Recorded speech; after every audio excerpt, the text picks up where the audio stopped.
Good morning, everyone. We just got back from Sundance, and we're going to be reviewing all the best, all our favorite, all the buzziest films from the film festival. And today, we're talking about my most anticipated film at Sundance. Not called the Conan movie, unfortunately. No, it's not. Well, I've been calling it the Conan movie all week, but no, it's If I Had Legs, I'd Kick You. Yvette, why don't you tell people who aren't familiar what it is? Sure.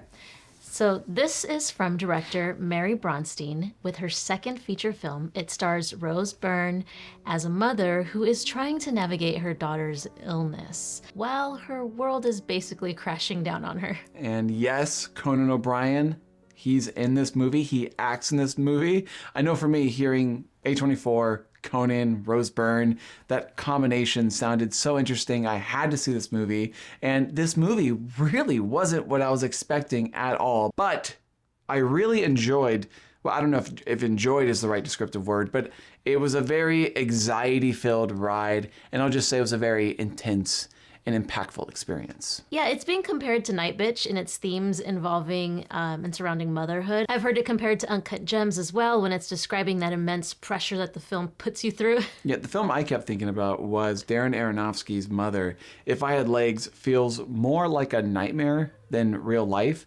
I remember Mother in the film was constantly being used and abused and ignored, and Mother was this kind of really immersive experience, making you kind of feel insanely anxious and on the edge the entire time. And If I Have Legs, I Would Kick You is very similar. This may not be everyone's thing, but Mary Bronstein puts you through that same experience.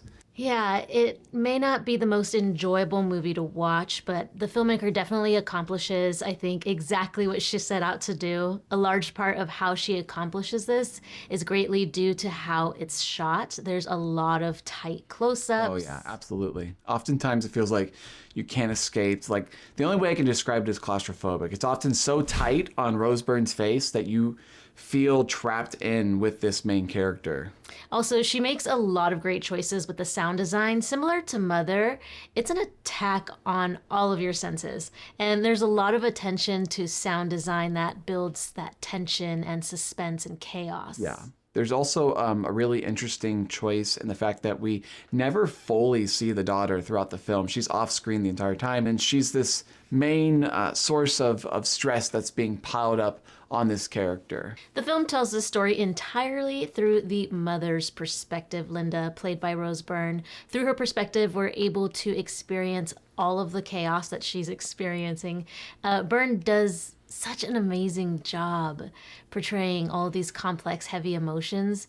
She really seems like she's in the trenches of motherhood, womanhood, and we all feel it with her. I think she was really, really, really, really incredible. I think this is her best performance to date, in every little subtle eye twitch and in every outburst. I think this character is really going to divide audiences too, between two camps, between people who really empathize with her situation and others who will see her the same way other characters in this film see her, as just a kind of a really terrible mother. It's a really tricky performance because the tone of this movie is very tricky. Sometimes it's darkly funny. I'm just going to mention Hamster. You'll know what I'm talking about when you see it, but other times it's depressingly sad, and overall it's very exhausting. Exhausting is a good word to describe this because it may be the reason why some of you, or it's just anybody who watches this movie, won't enjoy it as much as others.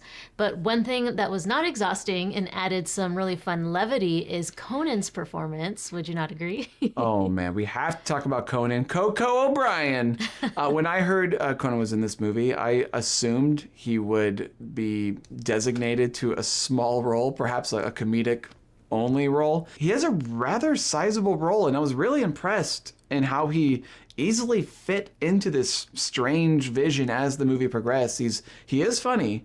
Conan naturally has that ability, but here he plays Rose's boss, also a therapist, and he does a really fantastic job in the role. One scene involves a monologue talking about experiments on rats. I don't want to give it away, but he kind of hits that note perfectly, and that balance is really nicely done. Yeah, I really like this character. Agreed. He has this innate comic timing that's just inevitable. It's going to be funny sometimes, but honestly, he brings some of that nice levity, that much needed fun. But it's definitely the dramatic role I never thought I'd see him in. And like you said, he really pulls it off. There's also a really surprising performance from rapper A$AP Rocky. A$AP Rocky is a temporary neighbor who takes an interest in Linda. But yeah, he has a lot of natural charisma. He may be the film's only calming presence in the film, and I thought, he was great. Whoever the casting of this film, I think deserves a lot of credit for their pretty bold and ingenious casting choices. Definitely. Such an unlikely group of actors that work so well together. So in terms of what the film means, while it's occasionally abstract, I think the main point can really be summed up to, well, at least what I gathered, motherhood can be incredibly difficult. That was my main takeaway. Similar to Night Bitch, it explores this in a way that is brutally honest. This movie, I felt like kind of does hit that note, obviously, like over and over and over. It wears you down.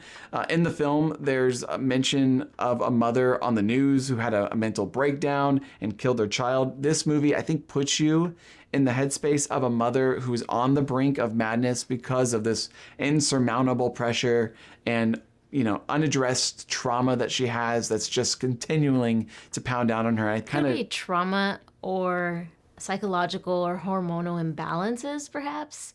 I think there's something to be said about that stage in womanhood, perimenopause, when things kind of go haywire for women in regards to hormonal imbalances, ability to manage stress, increased anxiety, depression, rage, all while trying to raise children. So yes, I can see how the movie as a whole does feel like it's hitting one note, but I also see that it's an experience or a ride that we're going on, and it's effective. And for that, I can't blame the filmmaker, right? No, I mean, I see the purpose and what she's trying to do. I know this film will be grating for some people who I think halfway through will probably want to shout like, I get it, okay?